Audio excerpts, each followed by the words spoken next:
Iya, boleh, boleh. Langsung aja.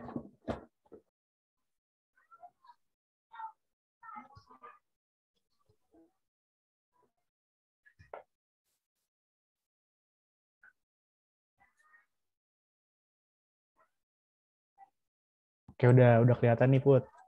Oke, Langsung kita mulai aja kali ya, buka Kak Gilang. teman-teman. Oke, aku yang buka ya, teman-teman. Semuanya, oke. Assalamualaikum warahmatullahi wabarakatuh. Selamat malam semuanya. Selamat datang di kelas Bersinar Project, menyinari sosiologi, bab modernisasi dan globalisasi. Nah, malam ini aku dan Kak Bubut bakal bahas mengenai bab ini. Dan kalian, jika ada pertanyaan, boleh banget. Mau ada tambahan juga boleh, kita diskusi aja malam ini. Dan aku minta kalau kita berdua ada salah-salah, tolong dikoreksi. Nanti di akhir, selain ada materi, kita juga bakal ada bahas soal nih, Kak Puput. Iya, Buat teman-teman betul. yang bisa on cam, boleh banget on cam, tapi kalau nggak bisa apa-apa, tapi nanti pas dokumentasi, aku harap kalian bisa pada on Oke. cam ya, teman-teman. Iya, karena ini hari terakhir ya kan. Jadi Iya, kita mau bener foto. banget nih. Buat kenang-kenangan juga. Betul. Oke deh Kak Oke. Gilang, aman. Oke, mungkin bisa ke slide berikutnya nih. Apa aja sih kita malam ini bakal ngebahas apa aja gitu. Ini Nah, dia. ada beberapa subtopik gitu dari materi kita malam ini. Ada definisi modernisasi, kemudian ada corak masyarakat modern dan tradisional, ada syarat-syarat modernisasi, dampak modernisasi, definisi globalisasi, faktor penyebab globalisasi, proses globalisasi, dampak globalisasi, dan istilah-istilah yang sering muncul dalam bab ini gitu. Nanti akan dijelaskan oleh Kak Puput kalau materi yang itu. Tapi sebelumnya, aku mau tahu dulu dong teman-teman, apa sih yang teman-teman tahu mengenai modernisasi? Boleh on mic, boleh chat di kolom chat sebelum kita mulai ke definisi dari modernisasi. Boleh nih on mic ataupun chat. Nah, iya, boleh kasih satu kata Iya, yang satu kata apa yang kalian kata ingat yang lah, kalian tahu pahami. tentang. Iya, betul. Satu Kita kata tungguin yang ya, menggambarkan modernisasi. modernisasi. Ya guys, masnya nggak ada. Ada, ini Modern up to Tara. date. Up Oke, to date. kata Zel perubahan, kata Aras perkembangan, proses menuju masa kini, kata Wes, Gabriel, kata Papa kemajuan. Oke, berarti kemajuan. udah pada ini ya, udah pada ada gambaran mengenai definisi dari globalisasi. Nah, kalau kata Acil, perubahan dari sesuatu yang belum maju ke arah yang lebih maju. Lengkap ya. Oke, langsung aja mungkin kita ke definisi dari modernisasi secara etimologis atau secara bahasa dulu nih, teman-teman. Jadi sebenarnya modernisasi itu berasal dari bahasa Latin atau modernus gitu ya, yang terdiri dari dua kata. Ada modo atau acara, kemudian ada ernus, artinya tuh masa kini. Jadi kalau bisa kita simpulkan, secara etimologis itu modernisasi adalah proses menuju masa kini, itu secara bahasa ataupun secara etimologis. Nah, kemudian di slide berikutnya ada definisi modernisasi menurut ahli. Nah, yang pertama kita ada dari Surjono Sukanto, beliau itu berpendapat teman-teman kalau sosial modernisasi itu adalah perubahan, suatu bentuk perubahan sosial yang biasanya merupakan perubahan sosial yang terarah atau directed change yang didasarkan pada perencanaan atau social planning. Jadi menurut beliau perubahan sosial ini pasti terarah dan karena direncanakan dalam bentuk social planning gitu.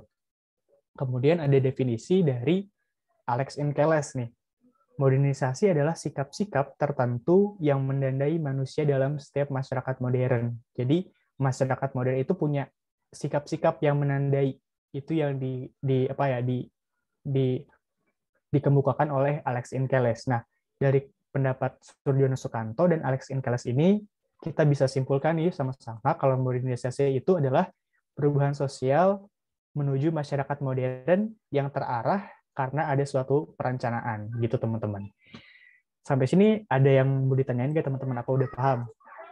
Kalau aku kecepatan, buat bilang aja.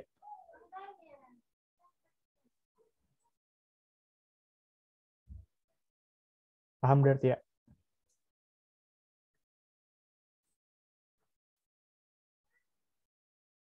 Oke, udah paham nih katanya.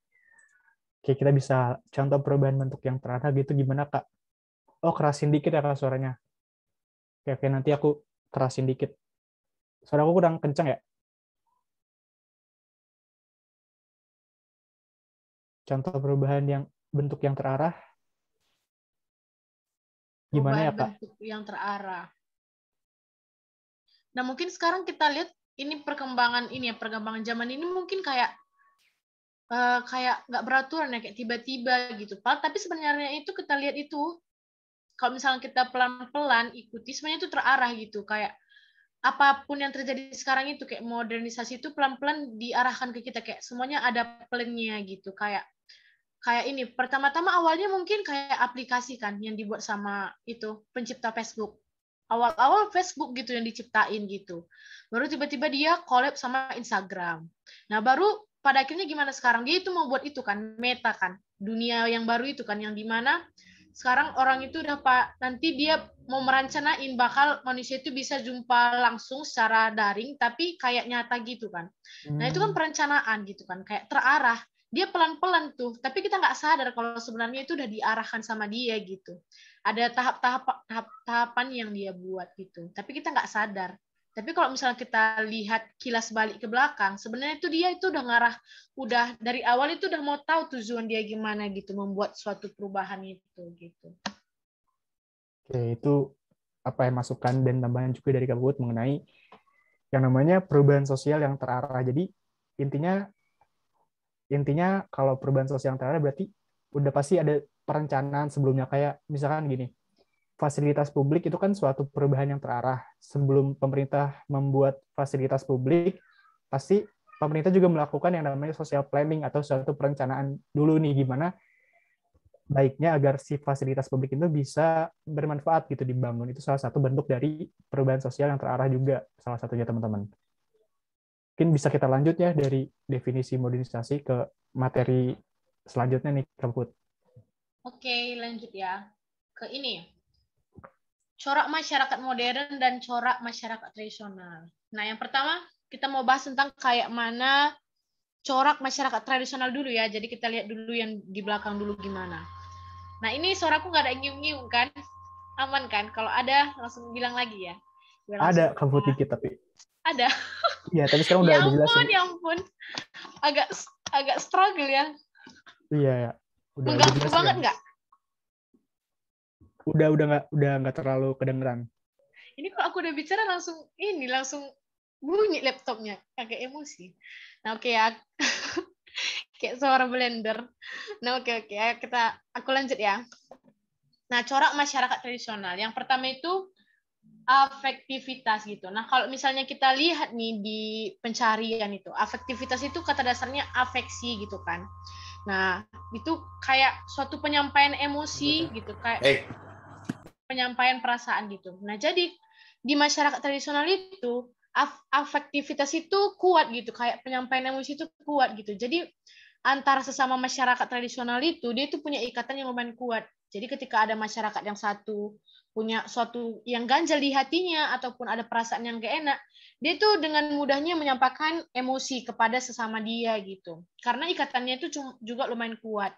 Nah, beda nih sama masyarakat modern gitu kan, yang sekarang apa-apa udah lumayan individualisme gitu. Ketika ada perasaan kita yang nggak enak gitu, kita susah menyampaikan emosi kita ke orang gitu. Jadi afektivitasnya itu tuh rendah gitu di masyarakat modern, sedangkan di tradisional itu lumayan kuat. Nah, kalau organisasi kolektif, nah dia itu melakukan perkumpulan ataupun membentuk suatu kelompok gitu kan, tanpa ada kayak tujuan ataupun tanpa ada yang spesifik gitu. Ya mereka membentuk kelompok aja atas kemauan mereka gitu. Bukan karena kesamaan pekerjaan, bukan karena kesamaan tujuan, tapi yang memang kayak pengen kumpul aja gitu. Organisasi ini, bapak-bapak di warung kopi gitu, kayak mereka melakukan perkumpulan aja gitu, kayak ibu-ibu arisan. Mereka ya melakukan aja gitu tanpa ada kesamaan pekerjaan. Nah, kalau misalnya di masyarakat modern, nah itu kan ada di masyarakat modern ini dibilang organisasi sosial berdasarkan pekerjaan. Jadi misalnya kayak perkumpulan perkumpulan kemarin ada nih, aku ikut kelas kan, aku ikut kelas jurnalistik, dia bilang kalau jurnalistik itu dia bakal ada ini organisasinya juga, organisasi jurnalistik seluruh Indonesia. Nah, gitu juga dengan dokter gitu kan. Gitu juga dengan lawyer yang ada di luar sana. Mereka itu punya organisasi berdasarkan pekerjaan gitu. Mereka itu ada tujuannya dan ada kesamaannya. Tapi kalau misalnya tradisional, mereka tuh ya kumpul aja atas nggak ada kesamaan apa gitu dia. Nah, baru selanjutnya kalau tradisional itu bersifat sederhana ya. Nah, kita juga udah sama-sama tahu kalau tradisional itu cukup sederhana. Nah, kalau kebalikannya modern itu lumayan cukup bergelimang kemewahan gitu kan daripada tradisional. Nah, tingkat produktivitas rendah. Nah, kalau misalnya di tradisional itu kan fasilitasnya nggak terlalu banyak ya, nggak terlalu banyak kayak modern sekarang gitu. Akses yang bisa didapat itu nggak sebanyak di zaman modern gitu. Jadi mereka pun melakukan produktivitas itu cukup rendah gitu. Misalnya dulu kan nggak terlalu berkembangnya gadget kan. Nah jadi para pelajar pun juga nggak bisa seproduktif sekarang. Kalau sekarang ini gimana? Yang sekarang lumayan rame di TikTok dan Twitter. Umur 14 tahun aja dia udah magang ya kan. Masih SMP kan, belum masuk SMA lagi. Mereka udah magang. Nah, itu karena apa? Karena produktivitasnya tinggi. Nah, produktivitasnya itu tinggi kenapa? Karena akses yang bisa didapat itu banyak gitu, termasuk salah satunya teknologi. Tapi kalau misalnya tradisional, kalau dulu belajar aja mesti ke perpustakaan kan. Kalau sekarang kita searching aja di Google, langsung lihat e-book ataupun lihat di TikTok, di YouTube, banyak ilmu yang bertebar-tebaran ya kan. Jadi kita pun juga semakin terpacu untuk produktivitasnya tinggi gitu dia. Ini Kak Gilang keluar ya? Ada kok, ada. Oh, ini aku nggak ada nampak di sini kok. Jadi aku kira Gilang keluar. Oke, aku lanjut ya. Iya, Baru lanjut. ini, pola pikir tradisional. Nah, kalau misalnya pola pikir tradisional ya, aku yakin adik-adik juga tahu kalau misalnya kalau tradisional itu pasti kalau dulu itu apa-apa dia dukun gitu kan. Kalau misalkan sakit ke dukun gitu. Atau masih percaya dengan tahayul ataupun percaya dengan kayak pertanda-pertanda alam gitu. Misalnya kayak banjir, berarti Tuhan lagi marah gitu. Padahal kan sebenarnya kan banjir karena orang buang sampah kan, bukan karena Tuhan marah gitu, nggak ada hubungannya. Nah itu pola pikir tradisional gitu dia. Nah kalau misalnya corak masyarakat modern, yang pertama itu spesialisasi kerja. Nah jadi kalau sekarang itu lebih terarah, kayak lebih spesifik gitu.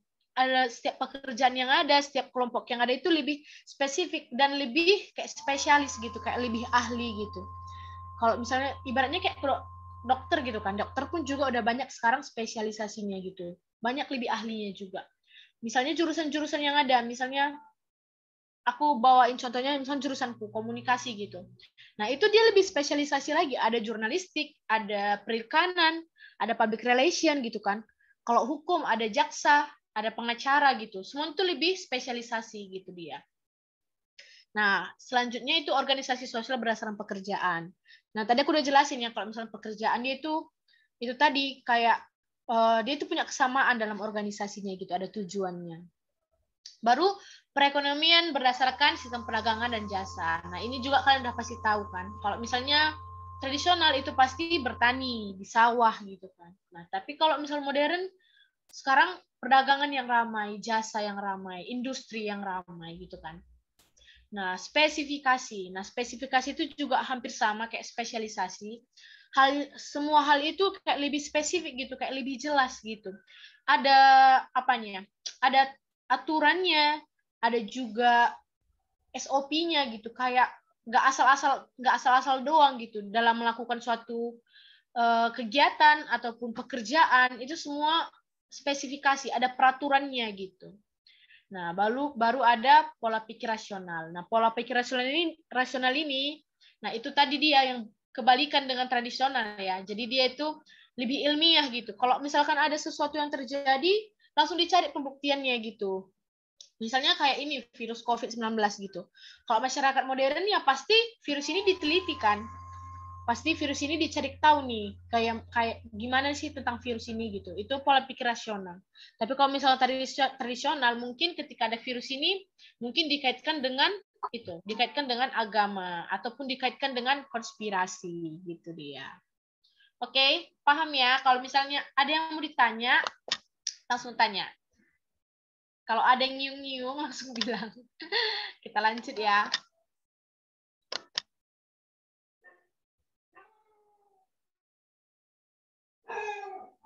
Nah, syarat-syarat modernisasi. Nah, yang pertama itu cara berpikir yang ilmiah gitu kan. Nah, kan sekarang namanya aja udah modernisasi, berarti keperubahan yang lebih maju, keperubahan yang lebih baik. Pasti cara berpikirnya juga harus ilmiah gitu, harus berdasarkan fakta. Nggak boleh dipenuhi dengan asumsi ataupun hal-hal yang nggak rasional gitu dia. Jadi kalau misalkan ada sesuatu yang terjadi itu langsung diteliti, langsung dicari kebenarannya. Misalnya sekarang juga kalau misalkan ada hoax, langsung kita itu berpikir ilmiah gitu kan, jangan langsung kayak langsung terpancing dengan hoax yang ada gitu. Tapi langsung kita cari kebenarannya. Nah, itu salah satu, betul itu Stephanie. Provokasi. Thank you.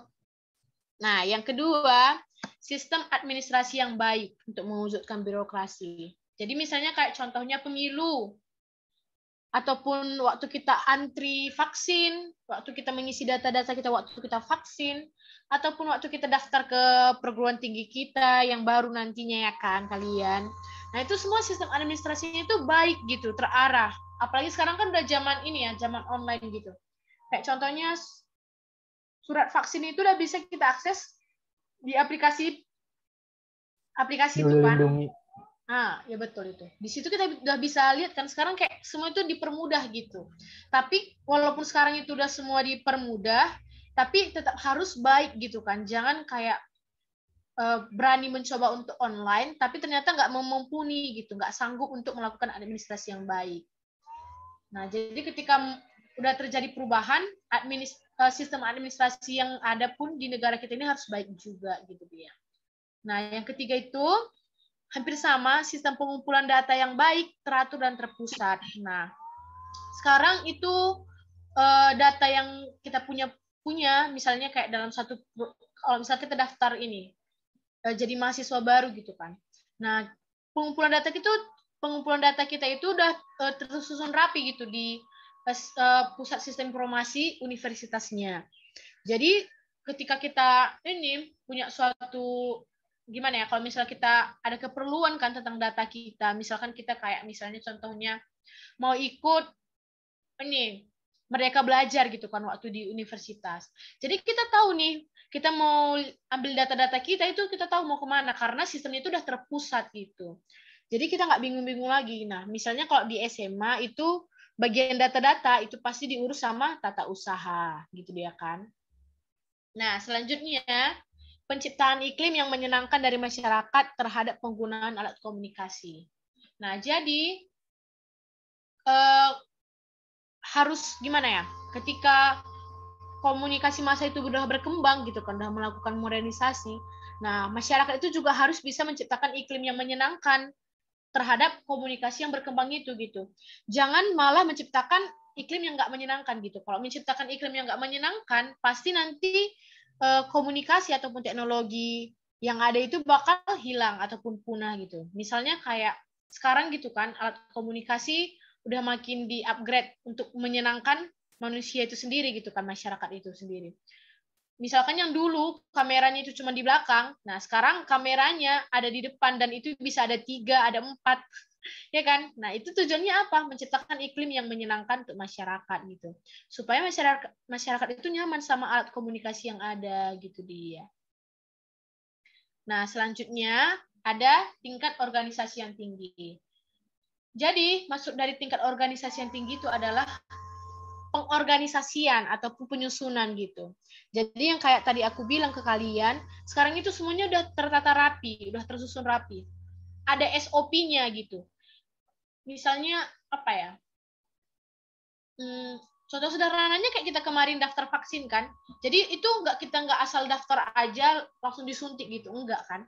Nah, ada pengorganisasian yang tinggi, ada SOP-nya, ada kayak syaratnya, keteraturan yang tinggi, dan kita harus disiplin mengikuti aturan itu gitu. Jadi ketika disuruh bawa kartu keluarga, disuruh bawa kayak keterangan kesehatan kita, keterangan riwayat kesehatan kita bawa gitu. Harus mengantri. Nah, juga harus bisa cuma bisa mengikuti vaksin kedua ketika udah mengikuti vaksin ke-1. Nggak boleh nggak boleh ikuti vaksin kedua kalau belum ikuti vaksin ke-1. Nah, itu salah satu contohnya dari tingkat organisasi yang tinggi gitu, pengorganisasiannya gitu, penyusunannya. Kalau misalnya sebelum modernisasi dulu mungkin kayak lebih ngasal gitu kan. Kalau sekarang dibantu dengan teknologi yang sekarang apa-apa online gitu kan. Sekarang itu semua udah ada SOP-nya kayak peraturannya. Jadi nggak boleh ngasal gitu dia. Baru yang terakhir, sentralisasi wewenang dalam pelaksanaan perencanaan sosial. Jadi itu sifatnya gimana ya? Sekarang itu terpusat gitu. Misalnya kayak kurikulum pendidikan kita sekarang. Ada nih yang mau dilihat gitu, terarah. Ada nih contohnya yang mau dilihat gitu, sumbernya gitu. Kayak namanya sentralisasi, center gitu kan, terpusat. Jadi kita tiap sekolah itu nggak bingung gitu mau masukin materi apa ketika mengajar gitu kan. Nah ini juga kami juga ini ngajar kalian di Bersinar Project itu kan pasti ada kurikulumnya gitu.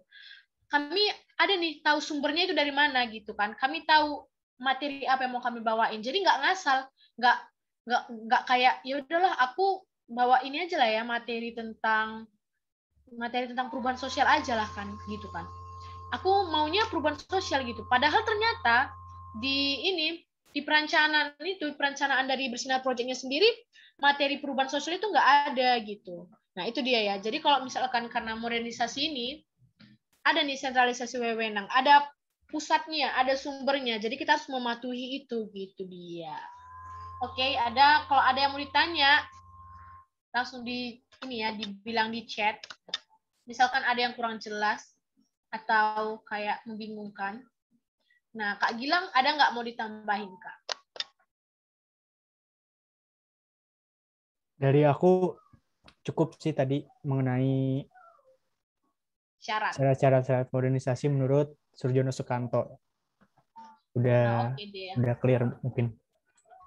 Kita lanjut ke materi berikutnya kali ya, mengenai dampak-dampak dari modernisasi ini teman-teman. Jadi ternyata modernisasi itu nggak cuma berdampak pada bidang ekonomi aja, tapi sampai ke budaya, sampai ke lingkungan pun ternyata modernisasi itu memiliki dampak yang cukup besar gitu. Yang pertama kita bahas mengenai dampak politiknya. Jadi modernisasi ini menyebabkan demokratisasi dan pengakuan terhadap HAM. Demokratisasi maksudnya apa? Demokratisasi itu jadi setiap masyarakat di negara-negara demokrasi itu memiliki hak untuk berpendapat, hak untuk bersuara gitu. Kemudian yang pengakuan terhadap HAM, mungkin di zaman saat belum modernisasi masih banyak terjadi yang namanya pelanggaran HAM karena masyarakat itu belum sadar gitu, belum sadar mengenai pentingnya gimana sih caranya kita untuk menghargai hak asasi manusia orang lain. Tapi di zaman modernisasi kita tuh lebih paham, kita tuh lebih lebih paham karena kenapa? Karena pikiran kita lebih rasional gitu, mengakui terhadap HAM. Itu salah satu bentuk atau dampak dari modernisasi di bidang politik. Kemudian di bidang ekonomi, modernisasi ini juga menyebabkan kesenjangan sosial dan konsumerisme. Kenapa bisa dikatakan kesenjangan sosial? Karena di zaman modern ini tuh yang memang status sosialnya kaya itu makin kaya dan masyarakat yang memang kurang mampu itu makin kurang mampu karena mereka yang kaya itu memiliki kayak privilege ataupun fasilitas yang bisa memperkaya dirinya di zaman modern ini. Dia lebih mudah untuk berusaha atau lebih mudah untuk melakukan kegiatan ekonomi. Konsumerisme artinya pada zaman modern ini tuh atau dampak dari modernisasi itu lebih ke masyarakat itu lebih kayak foya-foya gitu, lebih kayak boros akan belanja atau membelanjakan pendapatan yang mereka peroleh. Itu salah satu dampak ekonomi dari modernisasi. Kemudian ada dampak sosialnya, modernisasi ini juga menyebabkan angka kriminalitas itu lebih tinggi gitu. Jadi makin banyak nih kejahatan-kejahatan yang ada di zaman modern. Contohnya gimana? Contohnya di zaman modern ada yang namanya cyberbullying ataupun kejahatan-kejahatan kayak penipuan online segala macam. Kalau di zaman sebelum modern kan nggak ada ya kayak kejahatan cyberbullying ataupun kejahatan-kejahatan penipuan di media online gitu atau di internet. Nah, tapi semakin di zaman modernisasi ini malah ada gitu, malah lebih apa ya, lebih banyak jenis kejahatan atau kriminalitas yang bisa dirasakan oleh masyarakat. Dan ada juga yang namanya westernisasi, jadi budaya itu lebih ke barat-baratan. Jadi lebih mengikuti gaya hidup orang-orang barat yang mungkin tidak sesuai nilai dan normanya dengan negara Indonesia gitu. Nah, yang keempat ada dampak modernisasi dari budaya, berkembangnya budaya global dan terdesaknya budaya tradisional. Masyarakat kita lebih suka budaya-budaya global, budaya-budaya yang dianggap keren dan apa ya, yang dianggap zaman sekarang banget itu nggak salah, tapi yang salah kalau kita menyukai budaya global tapi kita melupakan budaya kita sendiri, budaya Indonesia tersendiri, budaya tradisional kita, itu yang salah.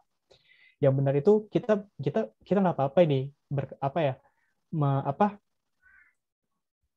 apa ya, menikmati budaya global tapi difilter juga yang sesuai dengan nilai dan norma yang ada di Indonesia, tanpa menggeser yang namanya budaya tradisional yang Indonesia miliki. Nah, kemudian yang dari dampak lingkungannya terjadi kerusakan lingkungan. Karena misalkan gini contohnya, perusahaan-perusahaan banyak di zaman modernisasi ini menggunakan hutan secara berlebihan ataupun sumber daya alam yang ada di bumi itu lebih apa ya, lebih lebih tidak baik lah, intinya lebih merusak ke lingkungan. Itu pun salah satu dampak modernisasi di bidang lingkungan, teman-teman. Kita bisa nih lanjut ke slide berikutnya, atau ada yang mau ditanyakan nggak sampai ke dampak modernisasi ini? Kayak ada yang nanya nih, Kak Put, dari Stefani, berarti dampak modernisasi kriminalitas itu lebih condong ke penggunaan teknologi kayak bersangkutan dengan bahasa zaman gitu ya?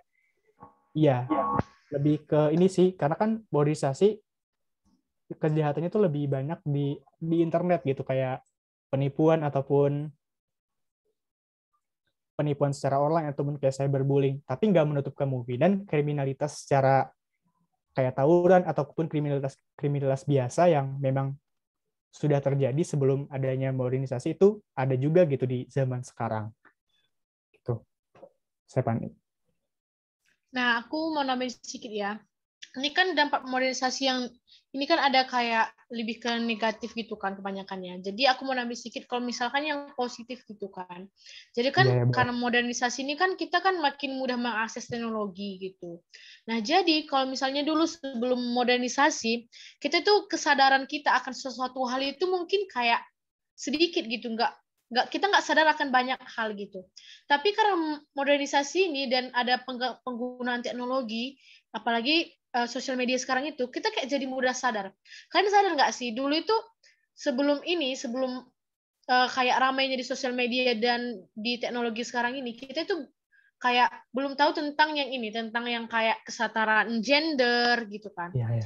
Nah, tapi karena sekarang itu, karena modernisasi gitu kan, pemikiran orang juga udah berkembang, teknologi juga udah berkembang, sosial media juga udah berkembang, jadi banyak tuh orang yang melakukan kayak edukasi ataupun menyebarkan hal-hal yang selama ini nggak banyak disebar orang gitu. Nah, karena modernisasi itu jadinya kita tahu tuh hal-hal yang sebelumnya kita nggak tahu. Jadi sekarang itu kita tahu tentang pentingnya kayak kesetaraan gender ataupun kayak sekarang tentang mental health gitu kan. Dulu kita tuh nggak itu loh. Kalau misalnya dulu ada orang yang stres, ya udah kita bilang itu kok stres aja, biasa aja gitu kan.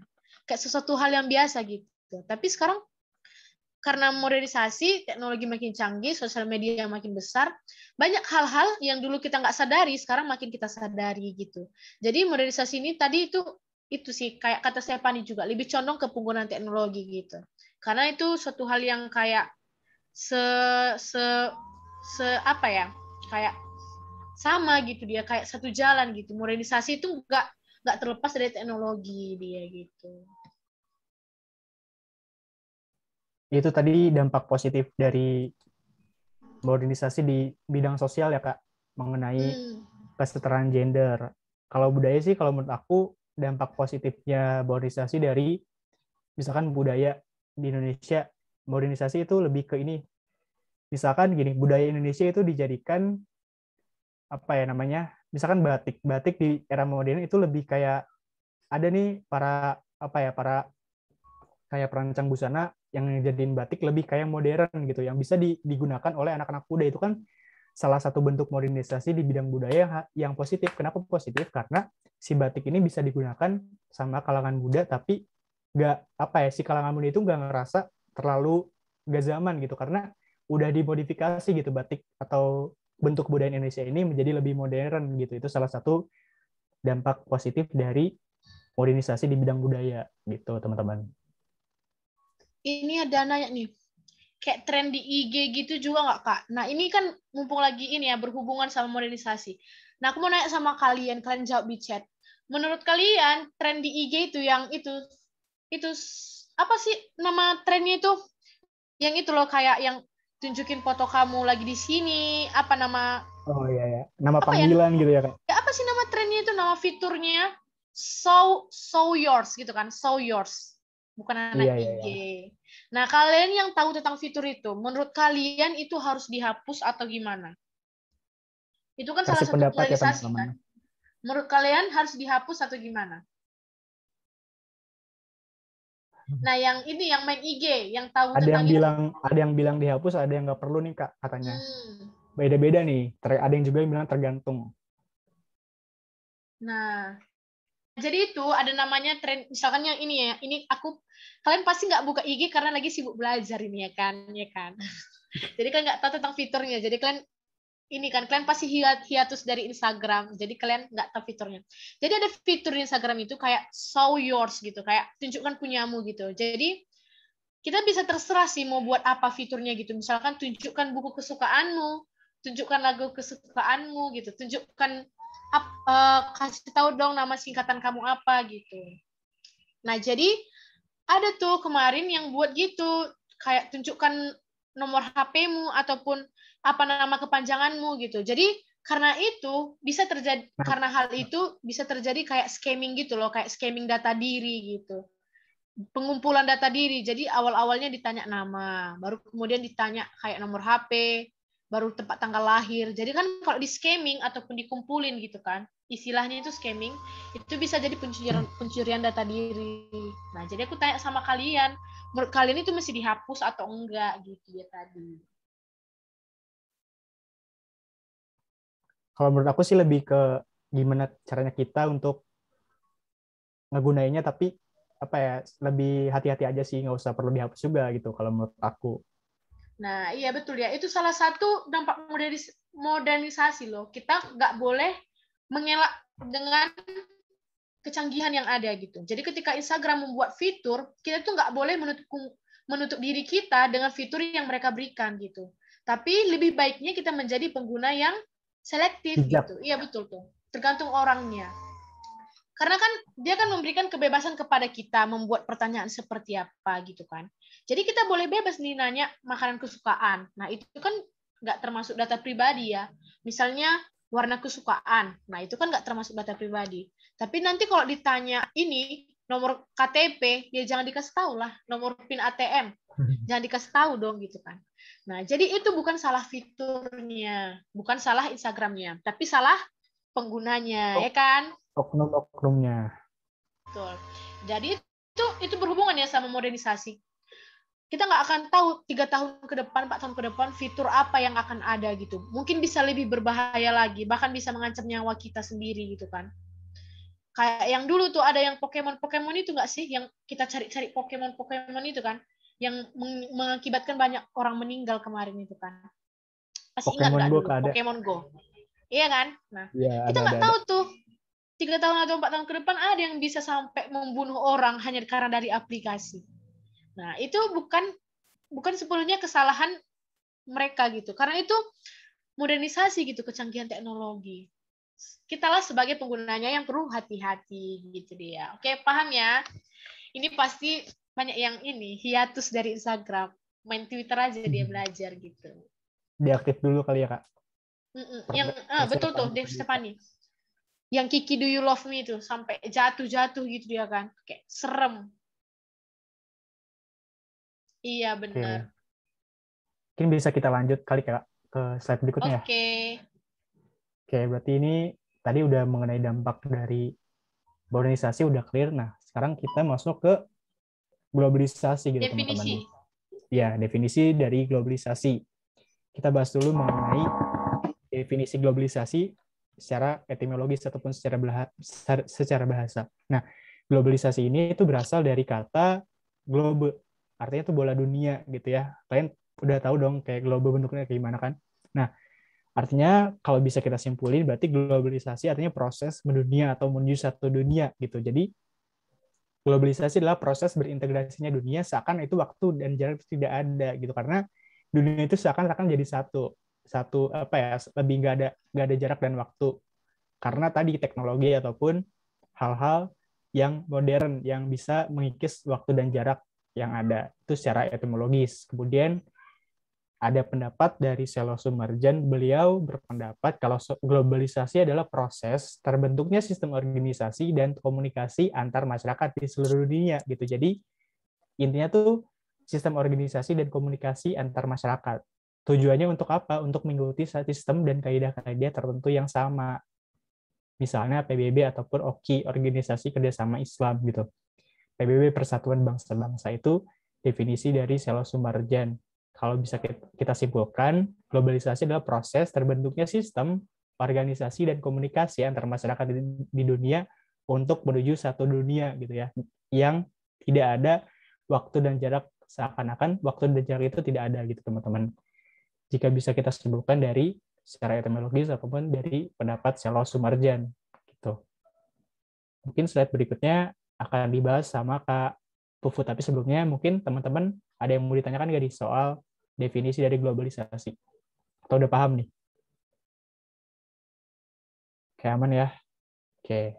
Kalau aman bisa dilanjut nih Kak Pufut mengenai faktor penyebab globalisasi. Oke, faktor penyebab globalisasi. Yang paling pertama itu, Oke, bentar ya.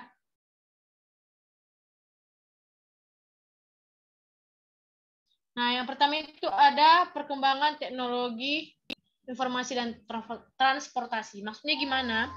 Nah, karena teknologi informasi ini dan transportasi ini, kita makin bisa mengglobal gitu. Kita makin bisa mendunia gitu.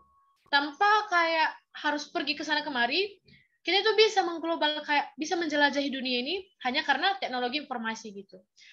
Misalnya, aku tadi mau kasih contoh apa ya? Kok jadi lupa? Nah, ini aja deh, nggak usah jauh. Oh, ini. Kalian pernah nggak sih ikut yang itu study stream di Zoom itu? Kalau misalnya kita buat di Google study stream gitu. Jadi kita tuh itu tuh ikut Zoom sama orang luar. Nah, pernah nggak? Pernah kan? Nah, aku juga pernah tuh kan. Jadi aku pernah kepo sekali masuk gitu kan. Aku kira itu pertama-tama bohong-bohongan di TikTok. Ternyata itu betulan gitu. Dan ternyata dalamnya itu nanti kalian coba itu kan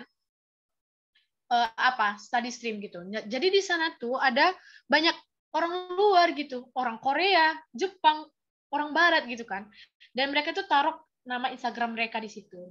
Terus nanti kita bisa berteman sama mereka, bisa follow-followan di Instagram. Nah, itu salah satu dong contoh teknologi informasi gitu ya. Kita bisa kayak jumpa sama mereka walaupun kita nggak harus ke negara mereka gitu. Mudah banget kita mengglobal gitu kan. Kayak jumpa sama, kalau dulu tuh itu tuh makanya kalau dulu sebelum modernisasi, kalau orang jumpa bule kayak maruk kan, kayak lebay gitu kan, jumpa sama bule foto gitu kan. Padahal bulenya sendiri pun terkejut, kenapa nih anak minta foto sama aku gitu kan. Karena aku juga udah pernah kayak gitu loh. Dulu kan di Brastagi sana itu banyak orang bule gitu. Orang bule itu biasa-biasa aja, bukan artis, bukan siapa-siapa. Tapi karena dia bule, nah jadi kita minta foto. Nah, tapi kalau sekarang karena modernisasi gitu kan, ya kalau mau lihat bule ya tinggal join study stream aja lah, study stream aja ya kan. Jadi kita nggak perlu jadi kayak yang dulu lagi gitu dia. Nah, jadi juga mungkin ada kalian juga salah satu contohnya. Kalian pasti di sini ada yang K-popers gitu. Dan kalian itu bisa mengglobal dengan sesama K-popers yang di luar negeri sana kan. Orang luar dari Thailand, dari Koreanya langsung, dari negara lain juga kan kayak Filipina ataupun dari negara-negara lain, kalian bisa kan gitu kan, punya satu komunitas sama mereka, bisa mengglobal gitu. Kayak ada yang sampai itu bisa tukar-tukaran hadiah dikirim gitu. Itu tadi tuh transportasi gitu kan.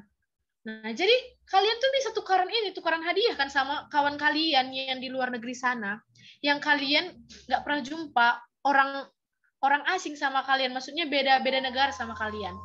Kalian bisa sekarang tuh dengan mudahnya gitu kan. Nah, itu karena teknologi informasi dan transportasi. Nah, itulah yang menyebabkan globalisasi gitu. Kita mengglobal loh. Sekarang itu kayak aku lupa siapa pencetusnya, tapi ada yang namanya global village gitu kan. Nah, jadi ada kayak dunia global gitu. Kayak kita terhubung sama semua orang gitu. Jadi kayak sama aja. Nah, bentar ya.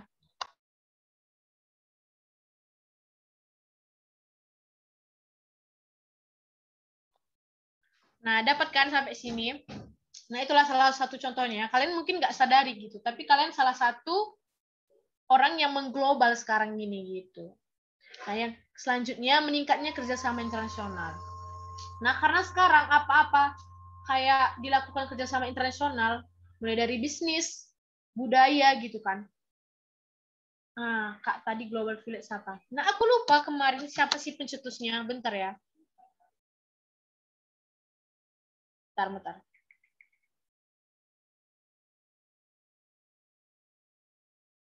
Oh, Global Village menurut Marshall katanya.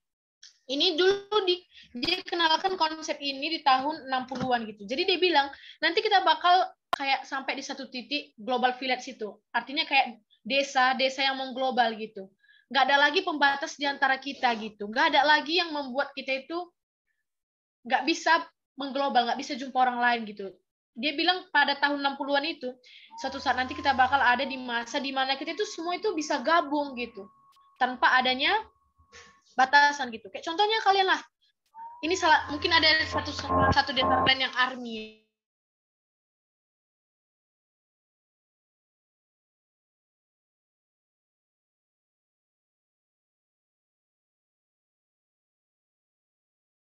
Suaranya putus-putus ya, Kak Put ya.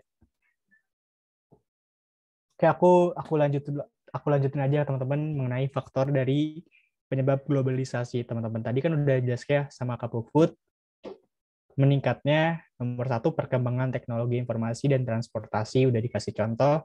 Kemudian yang kedua meningkatnya kerjasama internasional. Contohnya gimana Kak? Contohnya masyarakat ekonomi Eropa ataupun masyarakat ekonomi Asia itu kan bentuk kerjasama.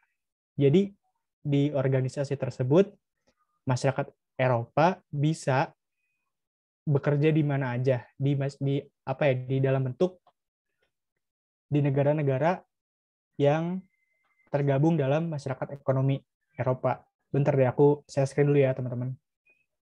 Kalau kabutnya.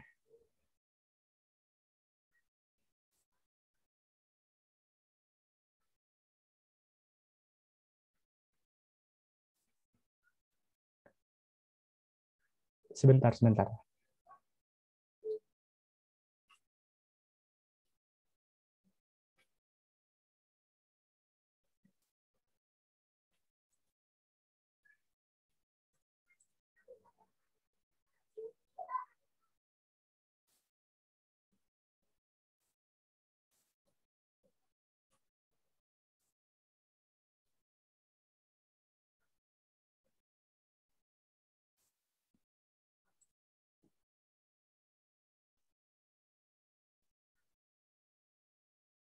Oke, sebentar ya. Nah, udah kelihatan belum nih, teman-teman?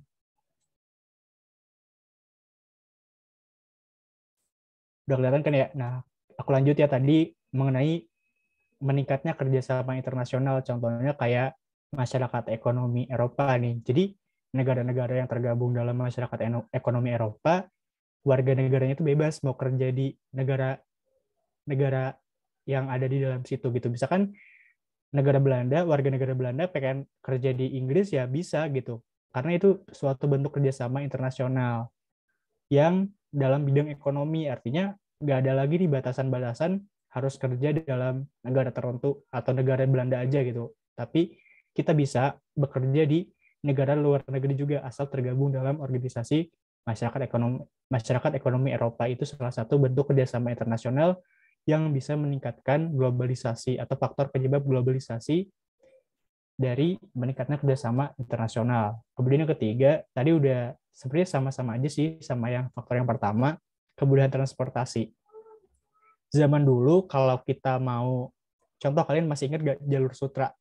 Itu kan jalur perdagangan di laut ya yang menghubungkan negara-negara di timur dengan negara-negara di barat, tapi lewat Asia. Nah, itu salah satu bentuk transportasi di zaman dahulu masih menggunakan namanya perahu gitu, masih menggunakan kapal-kapal laut. Tapi sekarang mau dari Eropa mau ke Asia, dari Asia mau ke Eropa itu tinggal pakai pesawat. Itu yang namanya kemudahan transportasi. Jadi kita tuh gampang banget buat ke negara-negara luar gitu, asal kita bisa mampu secara finansial gitu. Itu pun menjadi salah satu faktor dari globalisasi, kemudahan transportasi. Yang keempat, ekonomi terbuka. Contohnya tadi ya, udah aku jelasin, masyarakat ekonomi Eropa ataupun masyarakat ekonomi ASEAN yang sekarang kita bahas. Itu kan pemerintah Indonesia sudah ikut juga mengenai perjanjian masyarakat ekonomi ASEAN. Jadi negara kalian sebagai warga negara Indonesia itu bebas untuk bekerja di luar negeri dan di luar negeri di negara-negara ASEAN, dan di negara-negara ASEAN pun bebas untuk bekerja di Indonesia. Itu artinya ekonomi terbuka nih teman-teman. Salah satu faktor penyebab jadi globalisasi juga. Gitu. Kita lanjut ya teman-teman ke sejarah proses globalisasi ini teman-teman. Ada 5 tahap globalisasi yang sekarang kita rasakan. Itu awal mulanya dari mana sih? Nah, yang pertama, bangkitnya perekonomian internasional. Jadi dulu itu kan kalian tadi ya udah sempat aku bahas mengenai jalur sutra atau jalur sutra Cina ya. Itu awal mula perdagangan internasional itu di situ loh teman-teman. Jadi negara-negara yang di timur, contohnya Cina mau berdagang ke negara-negara Eropa, itu pasti melewati yang namanya jalur sutra, yang melewati Selat Melaka juga gitu kalau nggak salah. Nah, itu pun salah satu sejarah dari proses globalisasi. Artinya kita tuh bisa bertransaksi dengan dengan negara-negara yang berbeda dengan kita akibat adanya jalur sutra ataupun bangkitnya perekonomian internasional pada masa itu gitu. Nah, yang kedua, dominasi perdagangan kaum muslim di Asia dan Afrika. Dulu tuh saat kejayaan kaum muslim gitu ya, masih banyak pedagang kaum muslim yang berdagang di negara atau di dua benua Asia dan Afrika. Itu merupakan salah satu juga sejarah daripada proses globalisasi, teman-teman. Yang ketiga, eksplorasi dunia oleh negara-negara Eropa. Contohnya gimana, Kak? Contohnya ya Inggris, Belanda, Portugal yang datang ke Indonesia itu merupakan salah satu bentuk daripada eksplorasi dunia gitu kan. Kalau kalian masih ingat, ada semboyan yang namanya tuh 3G, God, Glory, Gospel. Itu merupakan salah satu alasan kenapa negara-negara Eropa untuk berkeinginan untuk mengeksplor dunia lebih jauh lagi. Itu salah satu sejarah juga daripada proses globalisasi tahap ketiga. Nah, yang keempat, munculnya perusahaan-perusahaan multinasional. Contohnya gimana nih, perusahaan-perusahaan multinasional? Contohnya VOC. VOC kan salah satu bentuk kongsi dagang di negara Belanda. Nah, si VOC ini kan berdagang nggak cuma di Hindia Belanda aja. Dia kan ambil barang di Hindia Belanda, tapi contohnya barangnya rempah-rempah, tapi si VOC itu menjual ke negara-negara yang ada di Eropa. Itu yang dikatakan yang namanya perusahaan-perusahaan multinasional. Jadi mengglobal, barang-barang yang ada di Hindia Belanda nggak cuma dinikmati oleh orang-orang Eropa di Hindia Belanda aja, tapi bisa dinikmati oleh orang-orang Eropa yang ada di Eropa sana gitu. Akibat perusahaan-perusahaan multinasional ini. Kemudian yang kelima, runtuhnya komunisme dan menyebarnya kapitalisme. Runtuhnya komunisme ditandai dengan bubarnya Uni Soviet ya. Kalau kalian ingat gitu ya di pelajaran sejarah mengenai Perang Dingin, runtuhnya Uni Soviet, komunisme, dan Amerika Serikat dengan kapitalismenya, ekonomi kapitalisme, keuntungan sebesar-besarnya, kebebasan pasar gitu ya, itu merupakan tahap kelima dari sejarah proses globalisasi. Nah, mungkin ini ya cukup mengenai sejarah proses globalisasi. Kalau ada yang mau ditanyakan boleh, tapi masih ada materi selanjutnya gitu. Atau udah paham nih teman-teman? Kalau ada yang mau ditanyakan boleh banget.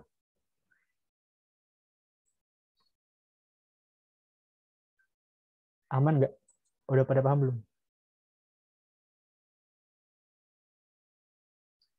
Oh, kok berarti kalau sistem ekonomi terpusat atau komunis itu belum globalisasi ya, Kak?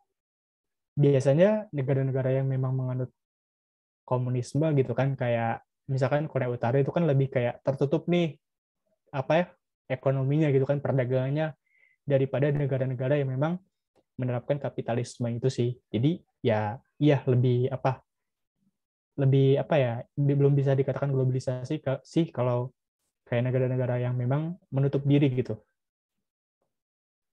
Jadi si negara-negara komunis itu kayak nggak nerima budaya luar gitu kan, lebih kayak tertutup. Contohnya gimana? Contohnya ya tadi Korea Utara akan kebudayaan luar itu kan dia tertutup gitu. Mau masuk aja susah banget gitu kan, mau ke Korea Utara harus ada apa ya kayak perizinan tertentu lah yang kalau kita bisa mau masuk ke Korea Utara. Jadi gitu, Stefani, pertanyaan jawabannya dari aku. Mungkin slide selanjutnya Kak Puput yang share screen ya. Iya, iya, maaf ya tadi teman-teman, aku kecampak.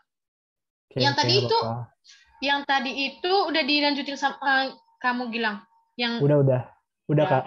Iya. Oke, makasih ya Gilang. Sorry ya teman-teman, tadi aku kecampak.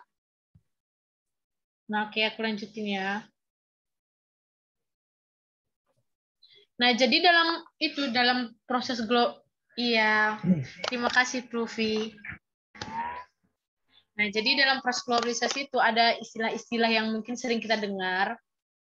Nah, mungkin teman-teman susah membedakannya gitu kan. Nah, jadi ada tuh istilahnya yang pertama westernisasi, kedua sekularisme, ketiga hedonisme, keempat konsumerisme gitu kan. Dampaknya nanti aku yang jelasin. Nah, iya. Sekarang mungkin kayak istilah-istilah dulu deh. Atau mau dampak Iya. dulu nih? Atau mau dampak dulu? Iya, tadi. Boleh deh dampak dulu Kak Puput. Oke. Biar sekalian. Ini dampak Gilang kan yang jelasin kan? Iya, aku yang jelasin. Iya, betul. Oke. Oke. Nah, kita lanjut ya teman-teman ke dampak dari globalisasi. Tadi kan udah dijelasin ya, kalau dari tadi kan dampak modernisasi. Nah, sekarang kita ke dampak globalisasi. Dampak globalisasi ini nggak cuma dampak positif aja, tapi menyebabkan dampak negatif juga gitu ya. Oke, kita mulai dari yang dampak positifnya dulu nih teman-teman. Yang pertama dari globalisasi ini ada yang pertama masuknya nilai-nilai positif. Contohnya apa? Nilai positif itu kayak disiplin, etos kerja, pentingnya pendidikan. Biasanya negara-negara yang menerapkan nilai-nilai positif ini kayak Jepang. Jepang itu negara yang sangat menjunjung tinggi etos kerja gitu, disiplin. Atau mungkin kayak pendidikan negara-negara kayak Jerman itu kan apa ya negara-negara maju yang menerapkan nilai-nilai positif ini. Dari adanya globalisasi ini, nilai-nilai positif yang tadinya dianut atau diterapkan oleh negara-negara maju kayak Jepang ataupun Jerman itu mulai masuk gitu di Indonesia. Mulai dilaksanakan juga, diterapkan juga oleh masyarakat Indonesia gitu. Itu salah satu dampak positif dari globalisasi. Masuknya nilai-nilai positif. Kemudian yang kedua, mempercepatnya proses pembangunan karena perkembangan iptek. Berkaitan lagi nih sama yang nilai-nilai positif, iptek negara-negara maju, ipteknya itu sudah maju, sudah canggih. Entah itu negara Amerika, Jerman, Jepang, Korea Selatan. Kita sebagai negara yang berkembang itu berusaha untuk mempercepat proses pembangunan dengan iptek-iptek yang memang sudah ada di negara-negara maju gitu. Kita mengadopsi iptek-iptek tersebut di negara kita di Indonesia. Itu pun salah satu dampak positif dari globalisasi, mempercepat pembangunan. Kemudian yang ketiga, menumbuhkan dinamika terbuka dan tanggap terhadap unsur-unsur pembaruan. Artinya gimana nih? Kita tuh terbuka dengan unsur-unsur atau nilai dan norma yang ada di masyarakat luar, masyarakat maju.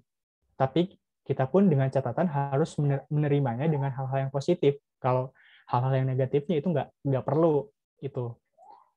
Jadi terbuka contohnya gimana? Tadi udah dijelasin ya sama Kak Bobo tentang misalkan mental health atau kesetaraan gender itu kan muncul dari pemikiran-pemikiran ataupun dari negara-negara maju terlebih dahulu gitu ya yang lebih kayak bersuara akan isu-isu tersebut. Nah, tapi akibat globalisasi ini negara kita itu lebih aware gitu, lebih apa ya? Lebih perhatian mengenai unsur mental health ataupun tadi kesetaraan gender itu pun salah satu bentuk dari dampak positif globalisasi. Kemudian kita bahas mengenai dampak negatif, ada cultural shock, cultural lag, dan anomi. Gitu. Mungkin kalian udah sering dengar nih mengenai cultural shock atau cultural lag gitu kan. Nah, kita bahas lagi teman-teman di sini. Cultural shock itu lebih ke masyarakat itu kaget akan nilai dan norma baru atau suatu perubahan yang ada pada dirinya gitu. Contohnya gimana? Contohnya gini misalkan ada seseorang yang memang tinggalnya di Jogja gitu kan. Dia kan biasa tinggal di Jogja yang ngomongnya aku kamu gitu kan, halus gitu kan kalau ngomong. Tapi saat kuliah dia ngerantau ke Jakarta. Biasanya ngomongnya lo gue. Lo gue kan di Jakarta udah normal banget. Itu kan si anak yang tadinya tinggal di Jogja itu kan kaget. Oh kalau lo gue gitu kan. Jadi kasar banget gitu kan. Pikir si anak yang tinggal di Jogja ini karena udah terbiasa ngomong aku kamu misalkan. Nah itu pun salah satu bentuk dari cultural shock teman-teman. Jadi si anak Jogja itu kaget gitu akan nilai dan norma yang ada pada apa ya tempat yang baru gitu, suatu perubahan yang baru dalam kehidupannya gitu. Itu yang dikatakan namanya cultural shock. Nah, kalau cultural lag itu ketertinggalan teknologi ataupun budaya yang disebabkan karena globalisasi ini itu nggak serempak gitu. Nah, karena globalisasi tidak serempak ini menyebabkan ketertinggalan teknologi ataupun budaya akan pemahaman teknologi tersebut. Contohnya gimana? Contohnya misalkan orang tua, kakek nenek kita itu nggak bisa loh mengoperasikan misalkan laptop ataupun ya laptop aja deh secara pandai gitu. Misalkan itu salah satu bentuk ketertinggalan teknologi ataupun budaya. Ataupun misalkan kayak di daerah-daerah yang teknologinya masih belum merata gitu, dia kan tidak menggunakan smartphone kayak kita gitu. Misalkan akses internet aja susah gitu. Itu dikatakan ketertinggalan teknologi atau budaya cultural lag. Kenapa? Karena tidak serempak gitu. Kemudian yang ketiga ada anomi. Nah, ini teorinya Emil Durkheim, teman-teman. Jadi beliau berpendapat kalau anomi adalah salah satu suatu keadaan tanpa norma dan tanpa arah, sehingga dalam masyarakat tersebut tidak tercipta kesesuaian antara kenyataan yang diharapkan dan kenyataan sosial yang ada. Nah, biasanya itu terjadi ketika masyarakat tersebut itu memiliki banyak nilai dan norma, tapi nilai dan norma itu saling bertentangan, saling berlawanan. Itu yang dikatakan yang namanya anomi, tanpa norma dan tanpa arah. Contohnya gimana? Contohnya tawuran gitu. Itu salah satu bentuk anomi juga. Ataupun kayak apa ya, mengupload pakaian dengan tidak senonoh gitu, dengan yang vulgar, itu pun salah satu bentuk anomi, keadaan tanpa norma dan tanpa arah gitu teman-teman. Itu tadi dampak positif dan dampak negatif dari globalisasi. Mungkin ada yang mau bertanya nih, bedanya anomi sama chaos apa ya Kak? Kalau anomi itu tanpa norma dan tanpa arah, kalau chaos itu lebih kayak kekacauan gitu nggak sih Kak Puput? Iya betul. Chaos itu kayak apa ya? Kayak kerusuhan gitu, lebih tepatnya Iya, kayak kerusuhan. kacau dia gitu. Nah, kalau misalkan anomi dia belum tentu kacau, tapi dia memang lagi kehilangan nilai gitu. Tadi Iya. itu juga ada yang nanya loh Kak Gilang di atas. Apa tuh? Bentar ya, tadi ini ya, tadi ada Ayo dari aku buka dulu deh. Stefani. Apa Stefani? Tadi dinamika terbuka maksudnya gimana Kak katanya? Oh, dinamika terbuka, menumbuhkan dinamika terbuka dan tanggap terhadap unsur-unsur baru. Dinamika terbuka itu maksudnya masyarakat-masyarakat yang misalkan di Indonesia itu lebih lebih terbuka akan perubahan-perubahan dari negara-negara luar gitu. Itu yang dikatakan dengan dinamika terbuka. Jadi masyarakat itu terbuka ya dengan unsur-unsur pembaharuan yang ada yang diserap gitu dari negara-negara luar ataupun negara-negara maju. Gitu sih. Mungkin Kak Bubut mau nambahin boleh. Nah, aku ada mau tambahin tapi di bagian cultural lag-nya sih. Jadi Oke. aku pernah bahas ini juga kan sama di perkuliahan kan. Jadi dosenku tuh cerita, kalian tahu nggak daerah Nias di Sumatera Utara? Ada tahu nggak suku Nias gitu kan? Nah, dia memang nggak ketertinggalan banget, tapi dia itu lumayan menutup juga sih tuh. Aku mengkategorikan mereka tuh sebagai cultural lag gitu. Kenapa? Karena mereka itu walaupun udah di sekarang nih 2021, tapi mereka itu ada beberapa orang yang masih nggak bisa menggunakan teknologi itu gitu. Pertama karena mereka nggak mau, yang kedua karena mereka itu nggak bisa menggunakan gitu. Jadi kemarin waktu dosenku cerita, dia itu melakukan penelitian ke sana. Jadi dosenku itu bilang kalau misalnya sebenarnya ada orang yang udah kayak ciptain aplikasi untuk mempermudah mereka untuk nelayan-nelayan di sana itu kayak berlayar gitu, mencari ikan gitu. Tapi mereka nggak mau gunain itu gitu, karena nggak mau dan nggak bisa menggunakan gitu. Nggak bisa mereka mengoperasikan itu teknologi yang ada gitu. Mereka tuh kayak nge-lag gitu, tahu kan? Cultural lag. Pokoknya mereka tuh kayak nge-lag gitu, nggak tahu tuh cara menggunakannya. Gitu dia. Kenapa nggak mau Kak Sukuniasnya? Nah, kata itu, aduh bunyi lainku. Kata dosenku pas ditanya, mereka tuh nyaman dengan itu gitu. Ketika mereka nggak menyentuh teknologi itu, mereka masih oke-oke aja dengan konvensional yang ada gitu. Juga di sana itu belum semuanya sekolah, belum semuanya yang tamat SMA gitu. Ada yang kayak tamat SD itu langsung kayak langsung jadi nelayan, bantu orang tuanya berlayar gitu. Tapi nggak sampai kayak suku apa sih yang di Kalimantan itu?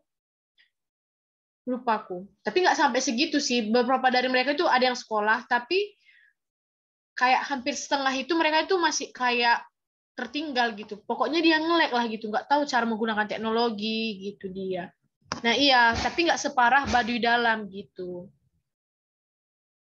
Ada yang mau berubah. Kalau yang mau berubah itu biasanya tuh beberapa dari mereka itu apa namanya, tamat SMP, mereka tuh SMA itu pindah ke Medan gitu untuk melanjutkan sekolahnya, atau pindah ke Medan untuk perkuliahan gitu. Tapi ada yang mereka menutup diri ataupun kayak nggak mau terikut dengan perkembangan zaman, mereka itu akhirnya memutuskan untuk berhenti sekolah dan jadi ikut nelayan, ikut orang tua gitu. Mereka nyaman gitu dengan itu. Oh, mereka itu menerima budaya luar kok, sebagian gitu. Tapi walaupun mereka menerima, tapi itu mereka itu nggak bisa mengikuti secepat itu gitu, kayak butuh waktu proses yang lama gitu. Kecuali kayak suku Baduy itu kan, dia langsung kayak menolak kan. Nah kalau yang di sini nggak kok. Banyak kok orang berwisata ke sana karena pantainya juga cantik gitu kan. Tapi memang ada beberapa kelompok ataupun beberapa daerah gitu yang belum bisa menerima gitu dia. Nah kata dosenku itu termasuk ke dalam cultural lag dia gitu, kayak nggak bisa mengikuti kita, terpatah-patah, apa sih? Bukan terpatah-patah, tertatah-tatah dia mengejar kita gitu. Iya betul, ada gap.